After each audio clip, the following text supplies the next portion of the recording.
Yo no sabía de religiones ni de Dios, pero en ese momento conocí por primera vez a Dios. Pero el primer Dios que yo conocí se llamaba Fernando Arau. Yo era lo máximo. Nací en una familia común y corriente, como cualquier familia. Una familia disfuncional, una familia de artistas. Mi papá es Alfonso Arau, el director de cine de Hollywood, el que hizo la película Como agua para chocolate. Mi mamá fue bailarina del Ballet Folclórico de México toda la vida, coreógrafa también. Y mi mamá, aparte, es la hermana de Sergio Corona, que es el comediante de México, así se le llama, el comediante más respetado y en este momento el más viejo de México, ya tiene 86 años. Así que yo creo que por eso soy comediante, por mi tío. Bueno, soy mexicano de México.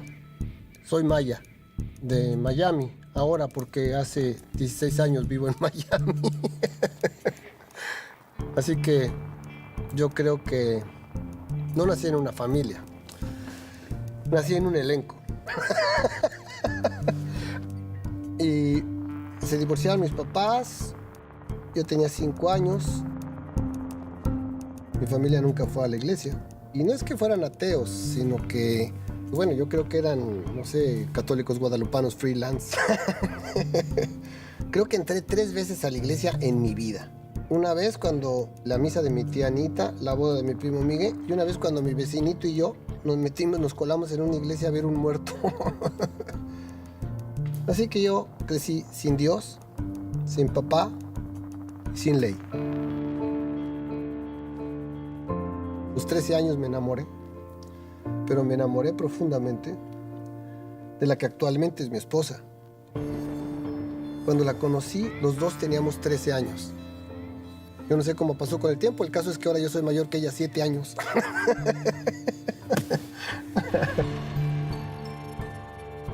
Y un día también me decidí salir de mimo en las calles y una vez en una fiesta que estaba yo de mimo, de pronto se me acercó uno de los invitados y me dijo: eres muy bueno haciendo pantomima.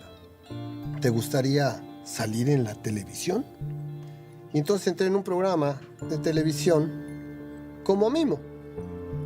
Y como era yo muy creativo, yo sugería muchas cosas y siempre inventaba, y a los 6 meses lo corrieron al escritor. Entonces, ahora yo era el escritor de ese programa.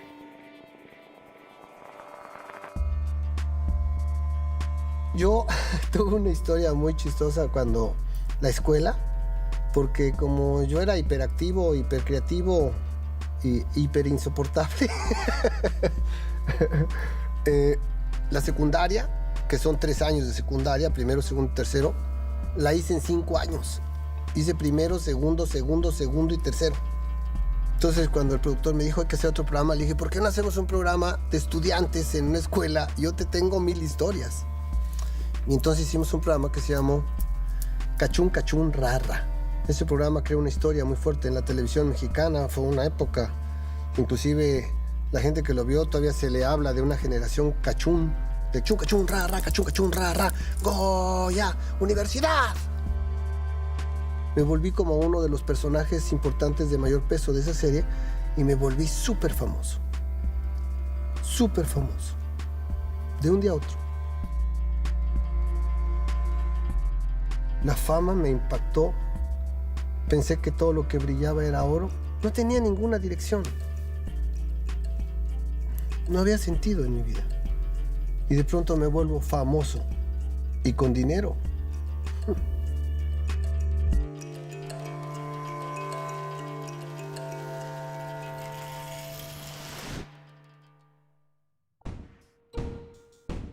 Después de no haber tenido nada, me vuelvo famoso. Digamos que el ser famoso y con toda esa educación sin papá, sin Dios y sin ley, podríamos decir que me volví más peligroso que una balacera en un elevador.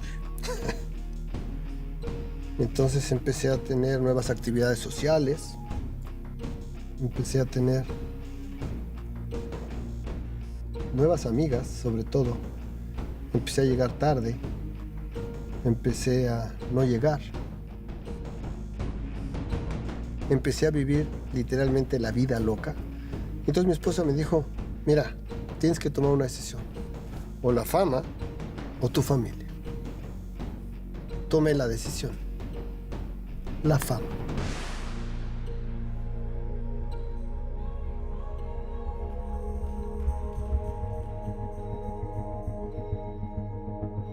Cuando me fui yo le dije a mi esposa, mira, no te preocupes, a mis hijos no les va a faltar nada. Obviamente estaba yo hablando de dinero, sin darme cuenta que lo que les iba a faltar era exactamente lo que me faltó a mí, mi papá. Y me fui. Ella se refugió en la iglesia y de vez en cuando iba yo a visitar a mis hijos, obviamente con las perversas intenciones de quedarme a dormir en esa casa. Y un día llegué y me dice mi hijo mayor, papá, fuimos a la iglesia. Para mí era una novedad, ¿verdad? Dije, wow, ¿y qué tal? ¿Te gustó? Y entonces mi hijo me dice, papá, ¿te puedo decir? Y algo no me olió bien. Dije, ¿qué? Y entonces se le cristalizaron los ojos y me dijo, papá, es que Dios me habló. A mí se me subió la sangre. Me enfurecí, me fui contra mi esposa y le dije, te prohíbo terminantemente que vuelvas a llevar a mis hijos a la iglesia. ¿Cómo que Dios le habló? Eso es fanatismo y yo no quiero en esta familia fanáticos. Nosotros no somos gente de Dios. Nosotros no, a mí no me digas que ahora se va a leer la Biblia en esta casa. Así que te prohíbo terminantemente que vuelvas a llevar a mis hijos a la iglesia. Si quieres ve tú, pero no los lleves a ellos. Y me fui muy molesto. Gracias a Dios, no me hizo caso. Lo siguió llevando.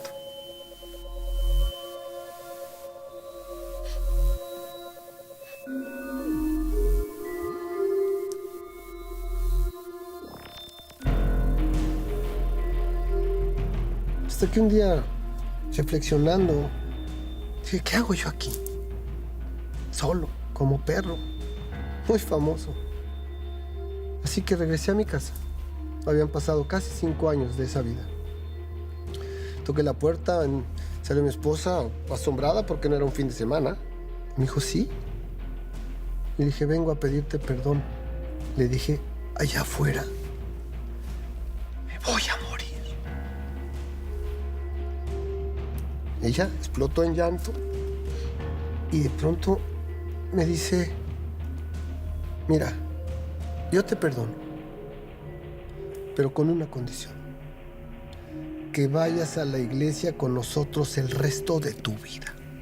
Si no, no.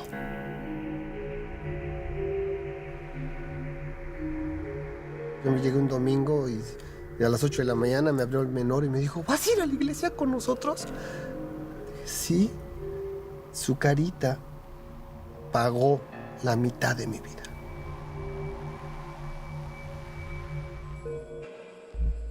Entré a la iglesia. Pronto el pastor que estaba predicando empezó a decir, ¿por qué el varón como esposo, como padre, como hijo, como el que disciplina, como el que ama, como el que cuida a su esposa, como el que cuida la puerta de su casa, como el que cabeza de la familia? Empezó a hablar de todo esto. Y yo decía, yo no soy nada de eso. Y de pronto dijo, si tú no eres un varón que hace esto, tú eres una porquería de hombre. Yo casi quise levantar la mano. Yo era esa porquería de hombre.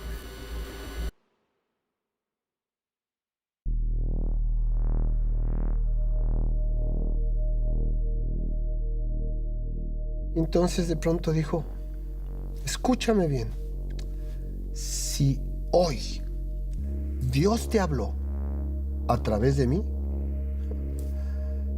yo solamente volteé a ver a mi hijo volteó a verme así, para recordarme aquel día que él me dijo que Dios le había hablado y que yo le hice tanto problema. ahí donde estás, levanta la mano. Yo estaba llorando, yo ni lo pensé 2 veces y yo levanté la mano. Y me dice, pasa al frente. Dije, uy, no, todo el mundo me va a reconocer. Y bueno, ni modo, cuando iba yo pasando al frente, pasé la más grande humillación que yo he sentido en mi vida. Primero, pensé, estoy reconociendo públicamente que yo soy esa porquería de hombre. Y segundo, empecé a escuchar que la gente decía, es Fernando Arau. Wow. Y de pronto me dice el pastor, invita a Dios a tu vida. Y yo no sé por qué, me volteo y veo a la iglesia completa. Y la iglesia se da cuenta que soy Fernando Arau. Y gritando y llorando, digo, Dios, yo te invito a mi vida, entra en mi corazón.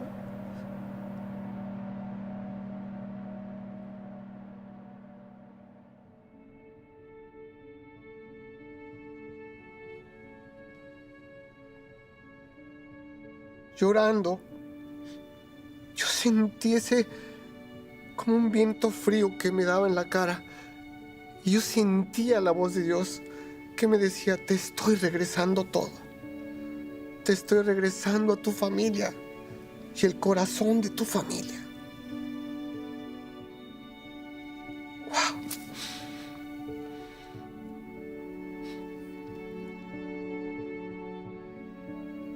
Y entonces la gente empezó a reconocerme y empezaron a aplaudir.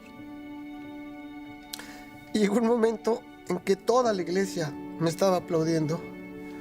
Y te puedo decir que ese ha sido el mejor aplauso de mi carrera.